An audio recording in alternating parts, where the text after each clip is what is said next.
في الساعات الماضية تناولت أخبار حول إمكانية استبدال لاعبي المنتخب السعودي سلمان الفرج وياسر الشهراني عقب إصابتهما في مباراة الأرجنتين، بعدما تأكد عدم قدرتهما على استكمال باقي مباريات مونديال قطر 2022.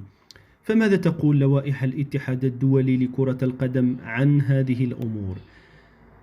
حسب ما تقول لوائح الاتحاد الدولي للعبة فيفا، فإنه يبقى بالإمكان استبدال لاعب في القائمة النهائية قبل 24 ساعة كحد أقصى من موعد المباراة الأولى لفريقه.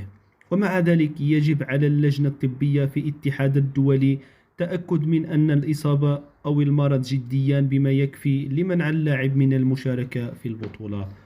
وتقول لوائح الفيفا أيضا إنه يمكن فقط استدعاء البدلاء من قائمة اللاعبين المرسلة إلى الاتحاد الدولي من قبل، وبعد ذلك يتم التأكد من كافة بيانات قبل منحه الحق في اللعب مع منتخب بلاده. وتشير اللوائح إلى أنه لا يمكن للمنتخب السعودي استبدال أي من لاعبيه المصابين، لا سيما أن الفريق خاض أول مبارياته بالفعل، وأنه سيتوجب على المدرب هيرفي رونار إيجاد بدلاء من قائمته التي تم اختيارها بالفعل قبل انطلاق البطولة.